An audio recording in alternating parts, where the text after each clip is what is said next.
ये टॉपिक बच्चों हमारा चैप्टर नंबर 24 और नाम बहुत मशहूर है डार्विन का। चार्ल्स डार्विन एवोल्यूशनिस्ट की लिस्ट में सबसे ऊपर नाम है चार्ल्स डार्विन का।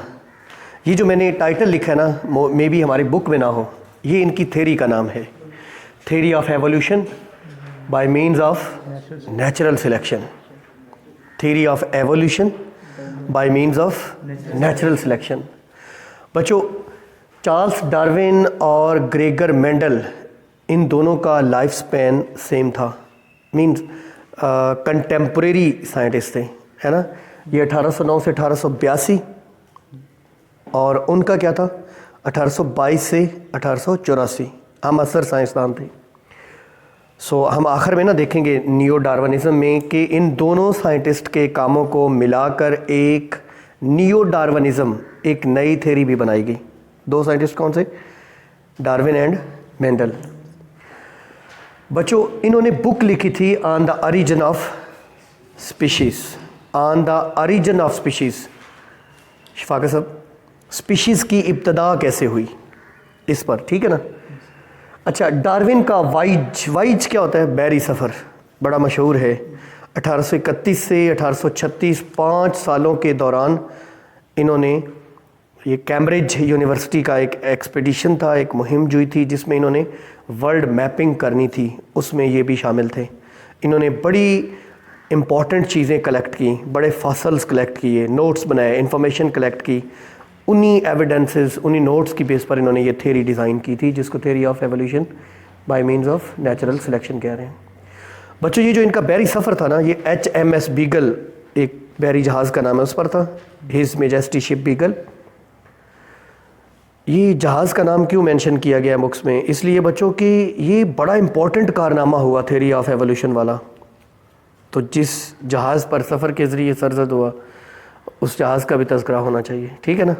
ये साउथ अमेरिका, वहाँ पे मेनलैंड पे रुका था ये काफ़िला। इन्होंने काफ़ी दिन वहाँ क़याम किया।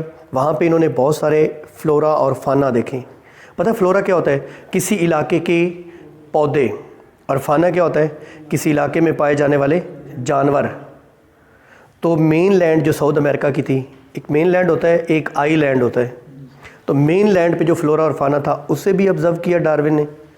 और साउथ अमेरिका का एक आई लैंड है 900 किलोमीटर मेन लैंड से दूर। मेन लैंड जो मेन बर आज़म होता है, और आइलैंड जज़ीरा, उस जज़ीरे का नाम था गैलापागोस आइलैंड।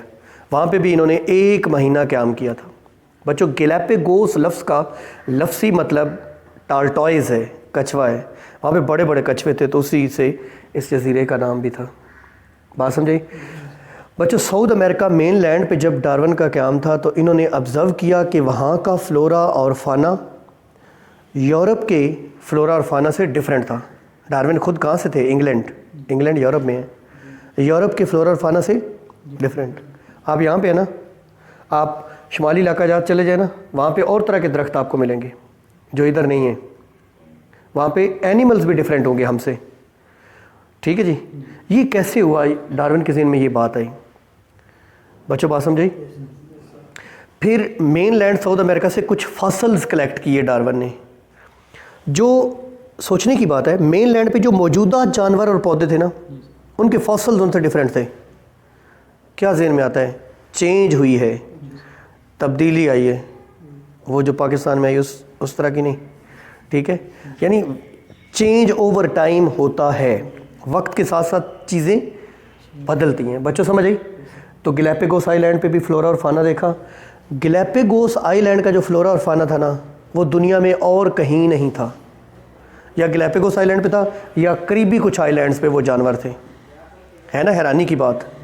एक जज़ीरे पर आप जाएं, आपको ऐसे प्लांट्स और एनिमल्स मिलें जो कहीं और ना हो, तो आपको ये बात, ये ऑब्ज़र्वेशन सोचने पे मजबूर कर देगी, अगर आप एक बायोलॉजिस्ट हैं तो, है ना। अगर बायोलॉजिस्ट नहीं है तो आप सेल्फियाँ बना के वापस आ जाएंगे, है ना, और लोगों को कहानियाँ शानियाँ सुना के छोड़ देंगे। लेकिन अगर आप बायोलॉजिस्ट हैं तो आप इस पर लिखेंगे, नोट्स बनाएंगे, फिर सोचेंगे क्यों, ऐसा क्यों है। तो डार्विन चूँकि एक बायोलॉजिस्ट थे, बच्चों वहाँ पे इन्होंने फिंचेस देखी। ये छोटी छोटी चिड़ियाँ होती हैं, हमारे इलाके में पाई जाती हैं फिंचेस। ये बड़े खूबसूरत रंगों की चिड़ियाँ होती हैं। जिस तरह ये कॉमन स्पैरो है ना, घरों में ये चिड़ियाँ आती हैं, इन्हीं की साइज़ की होती हैं, लेकिन इनके मुख्तलिफ रंग होते हैं। कोई पिंक कलर की होती है, कोई रेड कलर की होती है, मुख्तलिफ नज़र आती हैं अक्सर औकात। इतनी कॉमन नहीं है लेकिन है हमारे लिए। 13 स्पीशीज़ देखी थी वहाँ पे। बात समझाई? आइलैंड पे, गैलापागोस आइलैंड पे फिंचेस की 13 स्पीशीज़ जो साउथ अमेरिका मेन लैंड से डिफरेंट थी। बच्चों बात समझी? किसी की चोंच, इन्होंने पूरी तस्वीरें बनाई, किसी की चोंच मुड़ी हुई, किसी की चोंच लंबी, किसी की चोंच छोटी, किसी की मतलब किसी की फूड है प्लांट्स को खाना, कोई सीड्स खाता है, कोई सुंडियों को खाती है, कोई मतलब इसलिए। डार्विन्स परसेप्शन, डार्विन को क्या समझ आया? क्या समझ आया? New species arise by adaptations. बच्चों एडेप्टेशंस क्या होती हैं? चेंजेस टू मीट रिक्वायरमेंट्स, है ना। जब आप किसी नए माहौल में जाते हैं ना, तो वहाँ पे और तरह की ज़रूरियात होती हैं। उन ज़रूरियात को पूरा करने के लिए आपकी बॉडी में तब्दीलियाँ आती हैं, और वो तब्दीलियाँ एक्यूमुलेट होती चली जाती हैं, जमा होती चली जाती हैं, और इससे स्पेसिएशन होती है, इससे स्पीशीज़ ही बदल जाती हैं। बड़ी दिलचस्प बात है बच्चों। मेन लैंड पे फिंचेस नहीं है वो वाली जो आइलैंड पे फिंचेस किधर से आई होंगी? मेन लैंड से ही आई होंगी उड़ के। लेकिन आइलैंड के ऊपर और तरह की फूड थी, आइलैंड पे और तरह का एनवायरनमेंट था, आइलैंड पे टेम्परेचर क्लाइमेट डिफरेंट था, तो वो डिफरेंट हो गई, वक्त के साथ साथ चेंज होगी। इसको कहते हैं स्पेसिएशन। स्पीशीज चेंज हो जाती हैं, स्पीशीज चेंज ओवर टाइम। अक्सर लोग सवाल करते हैं ना, अच्छा इंसान बंदर से बना है, तो बताएं दरमियानी शक्ल की तरह आज कोई क्यों नहीं बंदर से इंसान बनता, है ना। बच्चों डार्विन ने बंदर और इंसान की बात नहीं की है यहाँ पे, लेकिन वो ये कह रहे हैं कि स्पीशीज चेंज हो जाती हैं। कैसे? जब एडाप्टेशंस एक्यूमुलेट होती हैं, राइट। जियोग्राफिकल आइसोलेशन बड़ी इंपॉर्टेंट है। जियोग्राफिकल, जैसे अमेरिका और एशिया ये दो बरआज़म हैं, इनमें ज़मीनी राब्ता नहीं है। अगर ये हवाई जहाज़ और बहरी जहाज़ ये सारी चीज़ें ना हों, इंसान भी माइग्रेट ना करें, और कई 100 साल तक अमेरिका वाले अलग रहें और हम अलग रहें, तो हम भी एक दूसरे से डिफरेंट स्पीशीज़ में डेवलप कर सकते हैं। बात समझी? लेकिन ऐसा नहीं है इंसानों के मामले में ऐसा, लेकिन जानवरों के मामले में ऐसा होता है बच्चों। हो सकता है नॉर्थ अमेरिका में जो एनिमल्स हैं वो एशिया में ना हों, जो एशिया में है वो वहाँ ना हो। क्यों? क्योंकि दरमियान में इतना बड़ा समंदर है, जानवर तो नहीं समंदर अबूर करते, ठीक है। तो एक इलाके के जानवर पौधे और तरह के, दूसरे इलाके के और तरह के। अच्छा अब हम चलते हैं थ्योरी की तरफ। बच्चों सबसे पहले जुलाई 1858 में डार्विन ने अपनी ये theory Linnean society of London के सामने पेश की। 1859 नवंबर 1859 में इन्होंने अपनी बुक पब्लिश की। बुक का नाम था on the origin of species, species की इब्तदा पर, और थ्योरी का नाम था theory of evolution by means of natural selection. Charles Darwin ने एवोल्यूशन का एक मैकेनिज्म सजेस्ट किया था। उस मैकेनिज्म का क्या नाम है? Natural selection. मैकेनिज्म, तरीकाकार, एवोल्यूशन कैसे होता है? नेचुरल सिलेक्शन से। बच्चों बात समझी? हम इसके पॉइंट्स देखते हैं। आपने गौर से देखना है डार्विन की थ्योरी के पॉइंट्स कौन कौन से। पहला है डिसेंट विद मॉडिफिकेशन। डिसेंट लफ्ज़ डिसेंडेंट से निकला है। एंसेस्टर, डिसेंडेंट, अबाव अजदाद, उनकी जा औलाद। तो बच्चों ये जो ऑल डाइवर्सिटी ऑफ डिसेंडेंट्स है ये कॉमन एंसेस्टर से आई है। जैसे एक ट्री होता है ना, उसका मेन ट्रंक है, मेन उसका एक है, फिर उससे शाखें, फिर शाखें, फिर शाखें, फिर शाखें। आप सोचते हैं कि कुछ जानवर मैमल्स हैं, कुछ बर्ड्स हैं, कुछ फिशेस हैं, कुछ रेप्टाइल्स हैं, कुछ एम्फिबियंस हैं, कुछ पानी में रहते हैं, कुछ ज़मीन पे रहते हैं, कुछ हवाओं में उड़ते हैं। ऐसा कैसे हो गया? बच्चों ये वक्त के साथ साथ इनमें चेंजेस आती चली गई। लेकिन अगर हम तमाम जानवरों में देखें, ब्लड सर्कुलेट करता है, सेल्स के बने होते हैं, सेल वाल नहीं होती है, हेटरोट्रॉफिक हैं। ये सारी बातें कॉमन क्यों हैं? Because of their common ancestry. उनके अबाव अजदाद एक थे। हम सब इंसान है ना, किसकी औलाद है? आदम की। अगर हम सब इंसान हैं तो इसका मतलब हमारा फादर एक है, हमारे ओरिजिन है। जैसे हम सब इंसानों में कैरेक्टरिस्टिक्स कॉमन है, हम बाइपेडल हैं, हम इंटेलिजेंट एनिमल हैं, तो बिल्कुल इसी तरीके से हंस रहे हैं आप। हम इंटेलिजेंट हैं दूसरे जानवरों की निस्बत। हमने ड्रेस पहना हुआ है, हम शूज़ पहनते हैं, है ना, हम स्कूलों कॉलेजों में जाते हैं पढ़ने के लिए। कभी देखा बकरियां स्कूल जा रही हूँ? तो वी आर इंटेलिजेंट। हंसने की ज़रूरत नहीं, वी आर इंटेलिजेंट।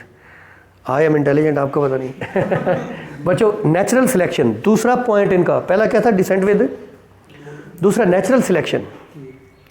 आपने समझना है नेचुरल सिलेक्शन क्या होता है। मैं चले नेचुरल सिलेक्शन से पहले आपको बताता हूँ आर्टिफिशियल सिलेक्शन क्या होता है।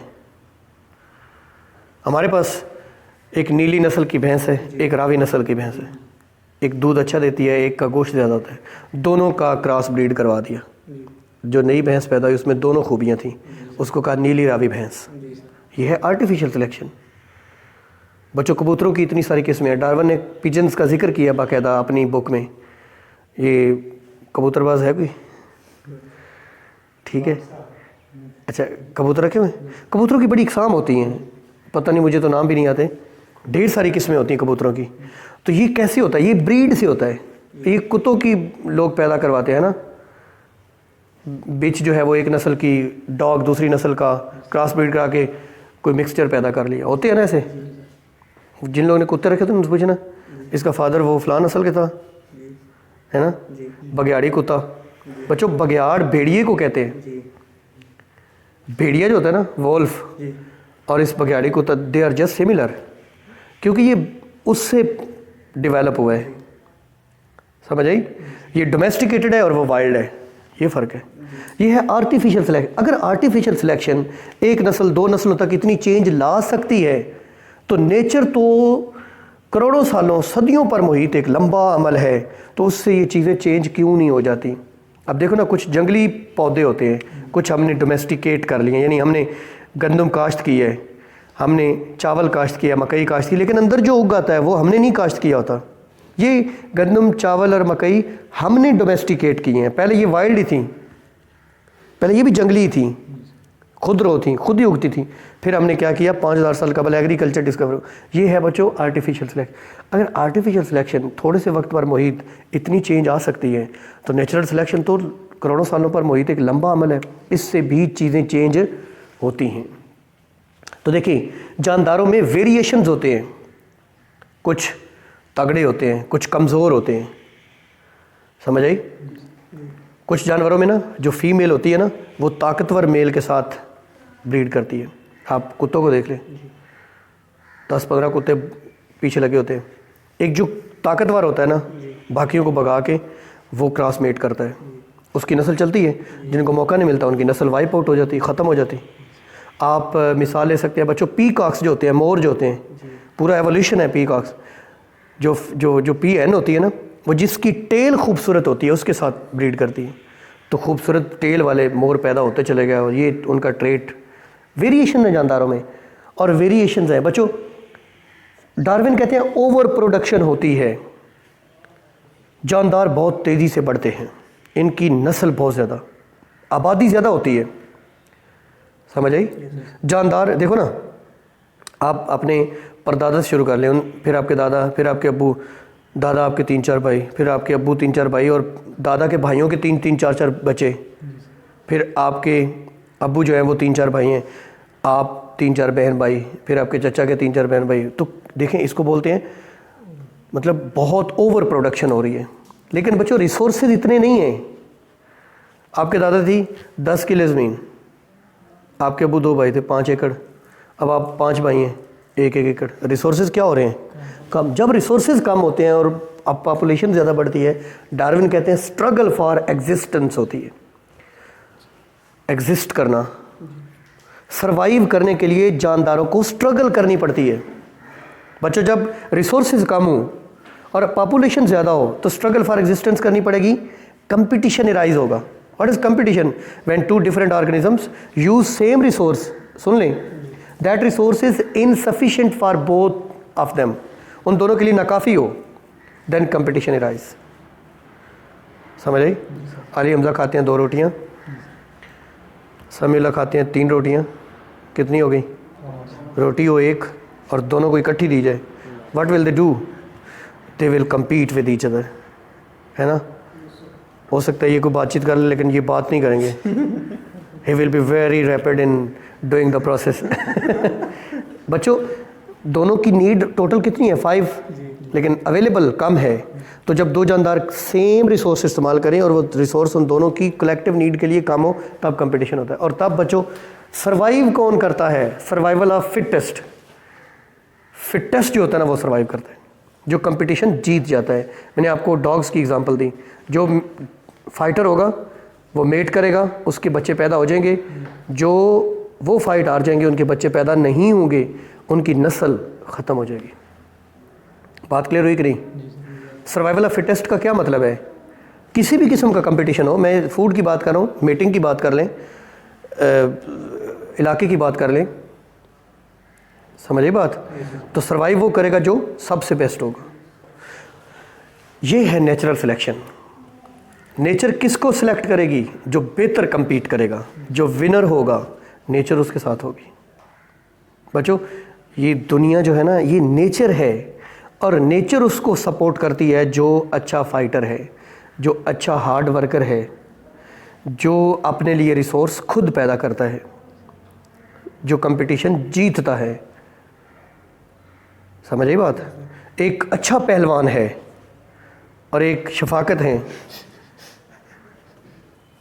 और एक दंगल है, दोनों की लड़ाई है, दोनों की लड़ाई रखी हुई है, कौन जीतेगा?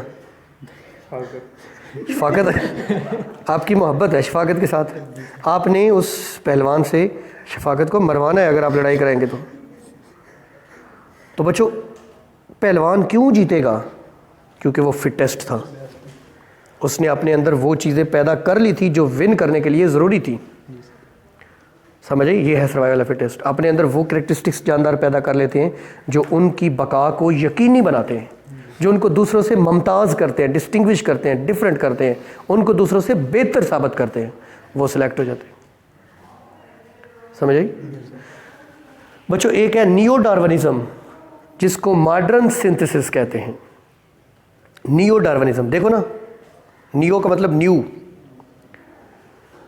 पता क्या है नियो डार्विनिज्म क्या है? इसको बोलते हैं मॉडर्न सिंथेसिस, मॉडर्न जदीद सिंथेसिस फॉर्मेशन।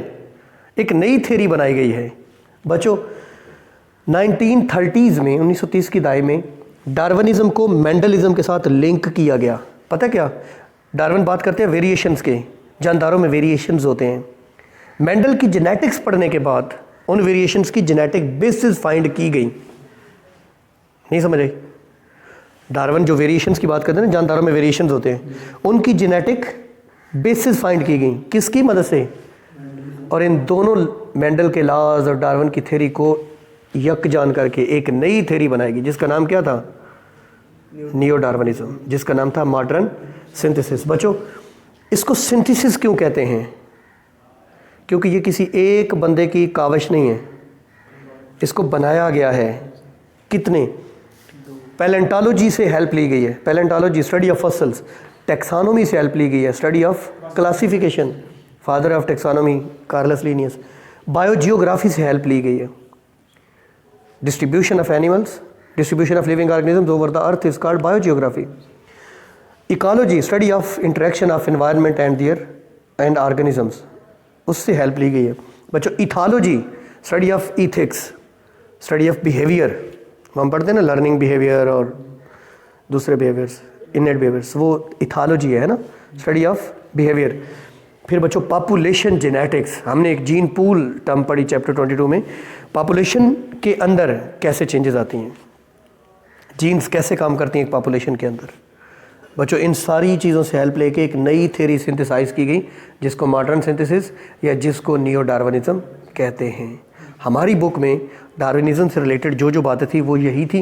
हमने पहले देखा डार्विन ने क्या क्या काविश की, क्या क्या एफर्ट्स की, कहाँ कहाँ से नोट्स लिए, क्या क्या ऑब्जर्वेशंस की, कहाँ कहाँ से एविडेंसेस कलेक्ट किए।